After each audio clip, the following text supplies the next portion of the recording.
네, 시사인 인터뷰 오늘 2부 유튜브 라이브로 넘어왔습니다. 선생 박주정과 아이들 진남중학교 박주정 교장 선생님과 함께합니다. 안녕하십니까? 안녕하세요. 네. 자, 오늘은 사람마다 결이 다르다. 이 결이 다른 것을 파악을 하면서 아이들과 함께 잘 지낼 수 있는 방법을 알려주시겠다. 이렇게 말씀하셨는데 사람의 결에 대한 얘기입니다. 이 결이라는 걸 어떻게 설명하시겠습니까? 결. 예. 저도 이 단어를 쓴 지가 한 4, 5년 됐는데요. 네. 어느 그 기고문회가 결대로 아이들을 키우자라는 말이 있었어요. 근데 한 30년 가까이 교직이 있었지만 결대로 키운다라는 말을 듣고 제가 묵상을 하게 됐어요. 사람에 대한 결. 사실은 각자의 소실과 적성, 개성이 있는데 우리 부모님들의 생각에 의해서 아이들의 결을 무시하고 어떤 미래를 계획하기 때문에 아이들도 고통스러워하고 그다음에 부모님도 힘들어하고 사실 오늘 아침에 출근을 하면서 새벽 4시에 제가 어느 우리 학교 학부모님으로부터 전화를 받았어요. 네. 새벽 4시. 네. 그 부모가 전화가 와서 계속 우는 거예요. 그래서 왜 그러십니까? 그랬더니 아이가 이렇게 지금 교장 선생님도 알다시피 엇나가 가지고 어제 그제는 집에를 안 들어오고 이렇게 힘듭니다. 가만 그 아이의 이야기를 들어보니까 그 어머니의 이야기를 들어보니까 아이는 정말 성향이 좀 뭐랄까요 남자답고 또 액티브하게 뭔가 이런 일을 하고 싶은 중학생인데 이 부모님들은 자리에 가만 앉혀놓고 모범생처럼 그냥 공부만 하고 수긍하는 아이를 과학자가 되라, 선생님이 되라, 의사가 되라, 변호사가 되라고 하니까 아이도 견디지 못하고 부모도 견디지 못한 거예요. 이제 이 아이를 어느 그 공부를 아주 빡세게 시키는 사설 학원에 그 숙박 학원에다가 집어넣는 모양이에요. 네. 공부를 해달라고. 그걸 결국은 못하고 뛰쳐나와가지고 저러고 돌아다녀요. 즉 말하자면 그 아이가 원하는 결이 그 뭐랄까 재능이 무엇인가에 따라서 부모와 소통이 되어서 했으면 좋을 텐데 그걸 완전히 무시하고 부모의 생각대로 아이에게 이렇게 제압을 하니까 아이가 튀어나온 거거든요. 톱질을 하다 보면 결이 있어요. 나무마다. 나무결. 네, 그렇죠. 결이 있죠. 예를 들어서 우리 최불암 선생님한테 야구 선수를 하라고 했으면 잘할 수 있을까요? 그래요. 정말 말이 안 되죠. 예. 최불암 선생님한테 야구 선수, 축구 선수가 되었으면 잘 되었을까요? 정말 맞지 않는 길. 사실 저도 마찬가지예요. 좀 이따 이야기하겠습니다만은 어찌됐든 결대로 키우지 않으면 아이도 힘들고 어렵다. 그럼 결이 무엇이냐? 이 이야기를 오늘 이야기를 해보려고 합니다. 네. 네. 결이라는 게 이제 많은 분들이 보시면서 이제 또 들으시면서 뭐 성격, 아이의 성격이라든가 뭐 아이의 성향, 색깔 뭐 이렇게 생각할 수도 있을 것 같아요. 예. 그렇습니다. 그 뭐랄까요? 복숭아 나무에서는 복숭아 꽃이고 복숭아가 열려야 되잖아요. 네네. 근데 그 복숭아 나무에서 거기서 배를 열리라고 하면 복숭아 나무가 어떻게 배로 되겠어요? 물론 이제 유전자 교합을 해서 억지로 만들 수는 있겠죠. 그러나 그것은 맛이 없지요. 즉 말하자면은 배나무에서는 배가 열리고 자기가 타고난 탤런트가 있고 잘하는 게 분명히 있어요. 또 전혀 자기하고 다른 게 있는데 전혀 다른 것을 시키면은 시간 낭비에다 경제적 낭비에다가 부모도 힘들고 아이도 제 길을 못 가는 거죠. 그렇기 때문에 우리 아이가 소질과 적성과 성향이 무엇인가에 맞게 그것을 빨리 파악하고 거기에 맞는 길을 갈 수 있도록 해준다는 것. 이제까지 어떤 방송의 내용보다 가장 우선돼야 될 내용이 오늘 아침의 내용이긴 하네요. 네. 네. 아이들의 그런 소질이라든가 적성에 맞게 그걸 파악을 하고 거기에 맞게 진로를 선택하게 해주는 역할. 네. 그게 부모의 역할이 아닐까라는 생각이 드네요. 그렇습니다. 부모님들께서는 그 말씀을 하면 그건 학교에서 해줘야지. 부모가 뭘 어떻게 알겠냐. 너무 과도하다. 물론 맞습니다. 부모님 또는 학부모님 여러분, 제가 한 30 몇 년을 교직하고 나서 서울에 있는 아이들과 우리 강주에 있는 아이들의 가장 큰 출발점에 뒤처짐은 무엇일까를 생각을 해봤습니다. 그건 뭐냐면 보는 것만큼 배우고 배우는 것만큼 느끼고 그리고 방향을 잡을 수 있는데 여러분 한번 생각해 보십시오. 우리가 지금 강주에 살고 있는데 어디 아주 깊은 섬에 문화적 정보력이 아주 약한 데서 태어난 아이와 그래도 강주에서는 정보력이라든가 듣는 것도 있고 부모님들의 어떤 영향력도 있고 있는 아이를 키우는 것과 어떤 차이가 있겠습니까? 그러니까 서울이나 세계에서는 우리 강주에 있는 아이들을 본다면 우리가 흔히 말할 때 저희들은 우리보다는 훨씬 더 뒤처진 애들이야. 그럼 뒤처진 애들의 그 뜻은 뭐냐? 첫 번째는 정보력이에요. 정보력이 없는 거예요. 정보력이 있으면 자기 아이를 자기의 그 눈높이에 맞게 그다음에 그의 적성에 맞게 키울 수 있는 그 뭐랄까 프로그램이 있는데 우리는 그 프로그램이 없는 상태에서 하고 있기 때문에 훨씬 뒤처진다라고 생각할 수 있을 것 같습니다. 네, 맞아요.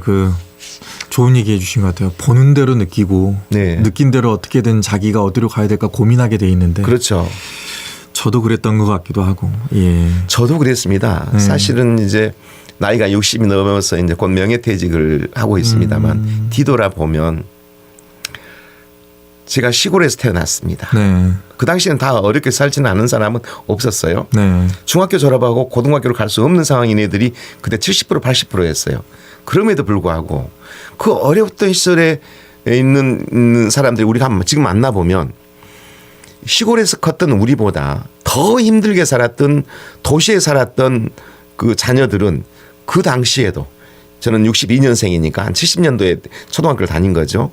다른 데서는 부산이나 서울에 있는 학교 인정을 받은 학교를 다 보내가지고 다 어떻게 해서 지금은 나름대로 먹고 살 수 있는 정도에 돼 있는데 그 당시에 우리 시골에서는 그러한 방법이 있는지를 모르니까 그래 너는 학교 가지 마 그냥 농사지어 그렇게 해서 애들의 그 뭐랄까요 그 소질을 다 사장시켜 버리는 경우가 있었거든요. 사실 저는 고등학교를 졸업하고 대학을 갈 때 가장 큰 분수령이었던 것 같아요. 제가 아무리 봐도 지금 생각해도 상담 그다음에 어떤 정치 또는 문화 이런 것들에 조금 더 가까운 성향이었는데 진짜 형광등 하나도 제대로 고칠지 모르는 공학 쪽에는 정말 저는 아무것도 그 관심이 없는 아이였는데 그 당시는 납부금을 내지 않는다 장학금을 받는다라는 이유로 모 대학에 공대를 가게 됐어요. 4년 동안 공부를 하면서 다른 사람들보다 더 많은 시간을 투자하고 열심히 했는데도 불구하고 정말 다른 사람들은 짧은 시간에도 성적도 잘 나오고 즐겁게 학교를 다니더라고요. 저는 4년 동안 해야 되기 때문에 정말 열심히는 했지만 성과는 그렇게 안 나왔더라고요. 그리고 또 거기 대학원을 그 대학교를 나오고 나서 석사 박사까지 했는데 지금 생각해 보면 남들보다 한 10배 이상의 노력은 했지만 그로 인한 나는 기쁨도 없었고 재미도 없었어요. 그리고 성장도 못했고요. 근데 이제 우연히 선생님이 돼가지고 이 길을 가다 보니까 내가 사대를 갔다면 얼마나 많은 그 더 나은 지식과 역량과 이런 것을 갖출 수 있었을까. 훨씬 빠른 길을 갈 수 있었는데 즉 말하자면 공대를 가서 학사 석사 6년 박사 4년까지 해서 13, 14년이라는 세월 동안 내가 가고 싶지 않는 길을 저는 걸어왔던 거죠. 물론 그 공대를 다니면서 논리라든가 알고리즘이라든가 이런 게 교육에 필요하긴 하죠. 그러나 제가 만약에 신문이라든가 방송이라든가 정치라든가 상담이라든가 청소년에 대한 사회복지라든가 이런 쪽에 전공을 했다면 저는 지금 이 자리에서 더 많은 정보를 가지고 사람들한테 이야기해 줄 수 있을 것을 라는 후회를 제가 합니다. 그럼 그 당시 왜 공대를 갔느냐? 그냥 납부금 안 내니까. 생활에 맞춰서. 그다음에 그 마을에 있는 사람이 그 공대를 다닌 사람 한 명밖에 없었으니까 대학교에.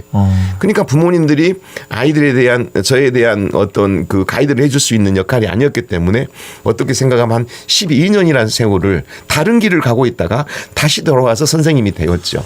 네. 이제 그 과정에서 이제 맞지 않으니까 저 역시 갈등을 하고 살아보려고 그 스님이 되고 막 이런 갈등을 겪었죠. 스님이 되면서 그것도 이제 버린 일은 아니지만 그동안에 스님 생활을 하면서 한 3년 동안 있었던 고뇌와 이것들이 많은 아이들을 그 이해할 수 있는 기기는 됐죠. 그러나 더 빠른 코스가 있는데도 불구하고 헤맸다라는 것은 어렸을 때 저희들이 진로 적성 검사라든가 이런 게 없었다라는 사실이죠. 우리 아이들의 그러면 적성을 어떻게 파악할 수가 있을까요? 이제 혹자 이런 제가 이런 고민을 하면 조언을 해주시는 다른 부모님들은 놔둬야 된다. 알아서 할 거다. 가라고 하면 반대로 갈 거다. 뭐 이런 식으로 조언을 하던데. 그렇지 않습니다. 뭐 생각이 다 다를 수 있겠습니다. 제가 한번 여쭤볼게요. 네. 김기빈 PD님 자녀들은 어떤 결을 가지고 있는 것 같아요?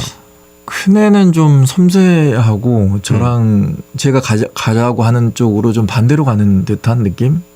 아, 섬세하다. 예. 이게 지금 아이에 대해서 파악하는 것은 아이가 디테일하고 조용하고 섬세하다.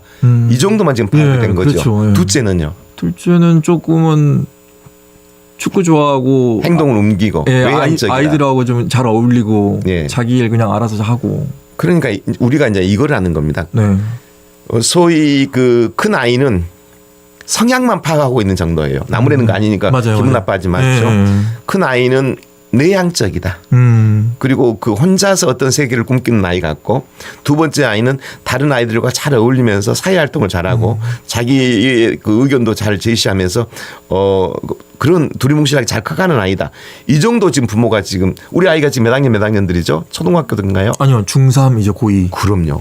중3 고2 때까지 부모가 우리 아이의 외향적 내향적 성격 말고는 크게 이렇게 찾아내지 못했다는 것이 그게 이제 소위 말하면 문제죠. 좀 아프죠, 마음이. 네. 저도 그랬으니까요. 저도 그랬습니다만은 우리 부모님들이 그렇다는 거예요.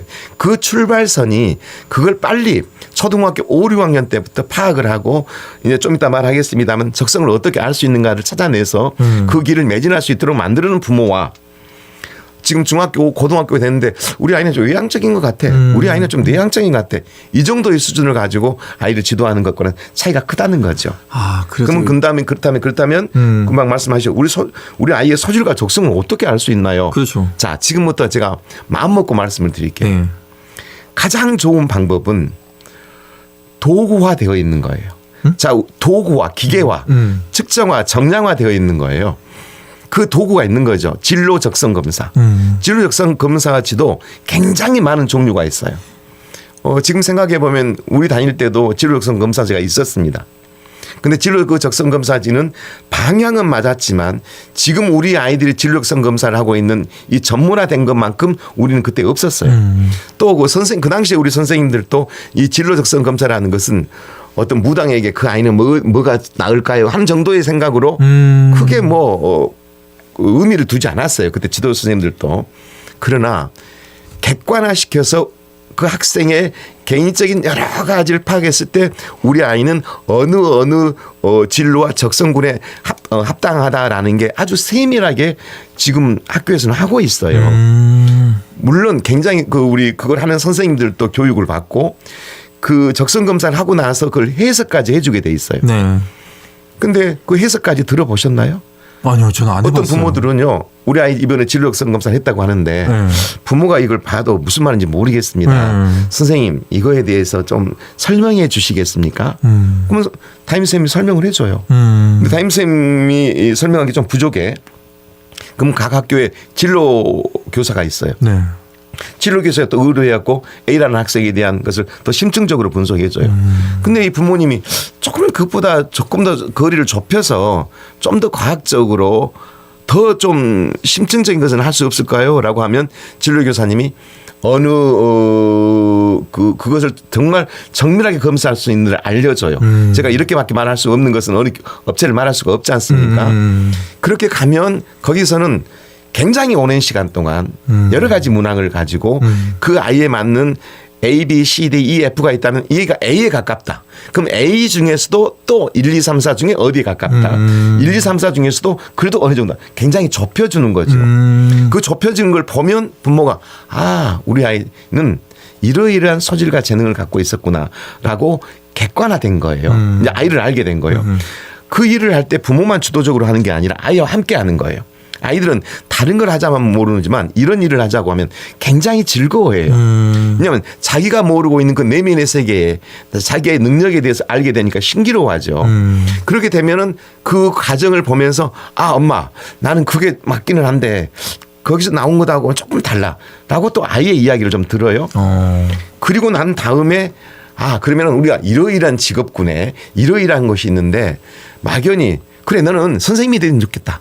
너는 의사가 되는 게 좋겠다. 막연하게 너는 그냥 변호사가 되는 게 좋겠네. 이렇게 하고 이제 끝나버리지만 그래도 여기까지 온 부모들은 굉장히 상당히 오랫동안 노력을 한 부모예요. 그 다음에 어떻게 할 것이냐. 네네. 이제 이게 중요하세요. 예. 학교에서 이렇게 하게 되면 학교에서는 잘 파악하고 있다는 거네요, 그러면. 그렇죠. 잘 파악하고 있는데 네. 잘 파악하고 있는데 그 선생님이 30 몇 명의 아이들에게 그 소질과 적성에 맞게 지도를 할 수 있는 정도의 디테일은 아직은 없죠. 아직은 없다. 왜냐하면 교육 과정을 운영해 가야 되는데 그 선생님이 너는 이 길이기 때문에 이 길로 가고 이 책을 읽고 여기를 가보고 여기를 만나봐라 이렇게 하지 않지요. 또한 중학교 시절에 말입니다. 중학생 시절에 이제 고등학교를 가야 되지 않습니까? 네. 되게 이제 중학교를 졸업하고 나서 고등학교를 가려면 인문계로 갈 거냐, 전문계로 갈 거냐, 이게 크게 나눠져요. 인문계 중에서도 뭐 자사고로 갈 것이냐, 뭐 특목고로 갈 것이냐 또 나눠져요. 네네. 또 전문계 고등학교에서도 기계과를 갈 것이냐, 금속과를 갈 것이냐, 토목과를 갈 것이냐, 뭐 디자인과를 갈 거냐, 웹딩과를 또 나눠져요. 네. 또 사립을 갈 것이냐, 공립으로 갈 것이냐 또 나눠져요. 엄청나게 많이 나눠져요. 또 예술 관련해서 갈 것이냐 말 것이냐, 체육 관련해서 갈 것이냐 말 것이냐 이렇게 말린 갈림길에 있는데 요즘 우리 아이들은 되게 못 갖고 하나요? 성적 갖고 이 정도 성적이면 어디 그냥 인문계 갈 수 있어. 맞춰서. 이 정도면 그냥 실업계는 갈 수 있어. 전문계는 갈 수 있었는데 그러니까 그까봐 여기서 멈추는 거예요. 굉장히 다양하고 세분화되어 있는 직업의 세계에서 여기서 나눠질 때부터 정말 이 애는 중학교 때 보니까 정말 그림의 소질이 있어. 그러면은 예술고등학교 어디 쪽에 무슨 과를 어떻게 해서 어떤 선생님을 만나서 어떻게 키우겠다라는 나름대로의 아이와 공유하는 그 계획이 세워져야 하는데 학교에서도 그렇게 못 해주고 있고 부모님도 그렇게 못 해주고 있어요. 즉 말하자면 중학교 3학년 애들한테 제 방에 와서 우리 애들하고 이야기를 나눠봐요. 되게 우리가 물어보면은 너는 꿈이 뭐니? 이렇게 물어보잖아요. 쉽게 물어보잖아요. 그럼 나는 뭐예요? 난 그 길을 가려고 해요. 나는 그 이유는 이거예요. 그래서 지금 이러이러한 일을 하고 있어요. 라고 말하는 애들이 강주는 많지 않아요. 그런데 말이에요. 서울이나 이런 지역에서는 너무 구체화되어 있어요, 애들이. 그 다음에는 이 일을 할 것이고요. 그래서 난 이 공부를 하고 있고요. 거기에 관한 책을 읽고 있고요. 그래서 난 거기에 근무하는 선생님 사람들을 만나고 있고요. 거기에 고충을 듣고 있어요. 그래서 나는 그것을 더 먼저 극복하기 위해서 이 일을 하고 있답니다. 얼마나 차이가 많이 난가요.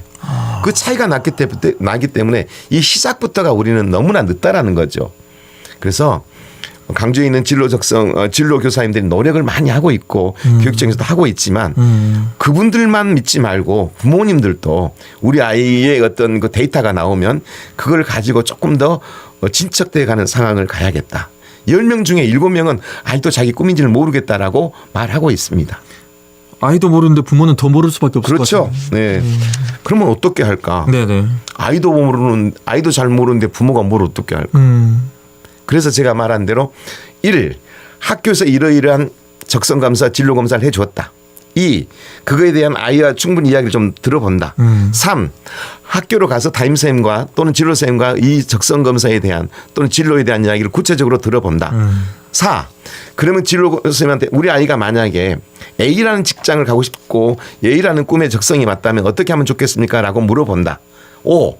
그러면 그 진로 적성 검사가 이러이러한 데 가서 체험 활동을 한번 해보면 어떨까요? 말한다. 아이와 함께 체험 활동을 같이 가본다. 자, 우리 아이는 무역이라든가 애국하고에 유통하는 데 정말로 적성이 있는 것 같습니다. 라고 말하면 강주 말고 서울이나 이런 유명한 유통회사에 큰 회사에 가서 아이를 데리고 겨울방학 동안에 거기 있는 사람한테 컨택해서 거기 다니는 사람들한테 이야기도 들어보고 그 직장의 비전도 들어보고 그다음에 고충도 들어보고 그다음에 우리 아이가 지금 중학생인데 이러한 유통업이 몇십 년 후에도 우리 아이가 직장을 갈 때도 어떻게 될 것인가 전망과 비전도 한번 들어보고 같이 그렇게 해서 아이와 함께 미래를 준비해 가야 된다는 겁니다. 쉽지는 않는 일이지만 저는 꼭 그것을 권유하고 싶습니다. 그다음에 간접 경험할 수 있는 게 제일 많은 게 있습니다. 그게 책입니다. 책. 거기에 관한 잡지 얼마나 많이 나와 있습니까? 물론 인터넷이나 스마트폰을 해서도 기초적인 통론적인 이야기를 많이 들어볼 수 있어요. 네.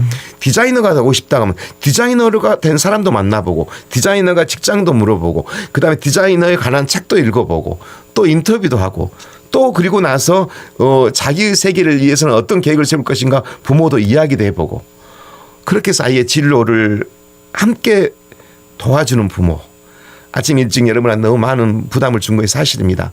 그러나 제가 말한 그대로는 못할지라도 아까 말한 학교에서 나온 어떠한 그러한 객관적인 데이터를 같이 공유하고 담임쌤하고 이야기하고 진로쌤한테 이야기하는 정도까지는 같이 꼭 부모님들이 해봤으면 좋겠다는 생각을 갖고 있습니다. 아, 그러고 보니까 저는 학교 적성검사 내용을 디테일하게 파악을 한다거나 요구해 본 적이 없는 것 같습니다. 기억이 안 나네. 읽어보지도 않으셨나요? 그랬던 것 같은데요. 학교에서는 적성검사 학원 결과를 다 집으로 보내줍니다. 그럼 아이가 이제 안 갖다 줬든지 또는 우편으로 온 것을 안 뜯어봤을 수도 있겠는데요. 그 상당히 자세히 기록이 되어 있어요. 당신의 아이는 이러이러한 유형의 이러이러한 거 나왔습니다. 물론 진로 적성 검사 말고도 이제 아이들의 그 부적응 척도에 대한 것도 있습니다만 부적응 척도도 사실은 자기의 미래에 대한 꿈이 발생하게 되면 부적응이 안 해지게 됩니다. 기쁘니까요. 재미가 있으니까요. 자기 목표가 있으니까요. 아니면 학교 생활을 하면서 자기 목표를 향해 가게 되죠. 지금 인문계 고등학교 학생들도 마찬가지예요. 자기가 이 고등학교를 졸업하고 어디 대학을 가고 무슨 학과를 졸업해서 나는 이런 사람이 될 거야라고 계획이 세워진 애는 학교를 갈 때의 발걸음조차가 달라집니다.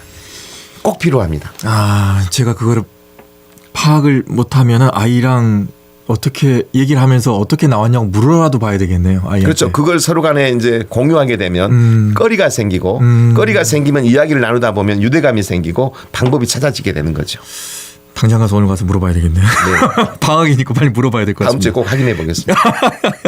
자, 지금까지 선생 박주정과 아이들 진남중학교 박주정 교장 선생님과 함께 우리 아이의 진로와 그리고 우리 아이의 결은 무엇인지에 대해서 얘기를 나눠봤습니다. 말씀 고맙습니다. 감사합니다. 네, 시사의 인터뷰 오늘도 여기서 마치도록 하겠습니다. 지금까지 구성 최은영, 기술의 최상혁, 저는 김규빈이었습니다. 안녕히 계십시오.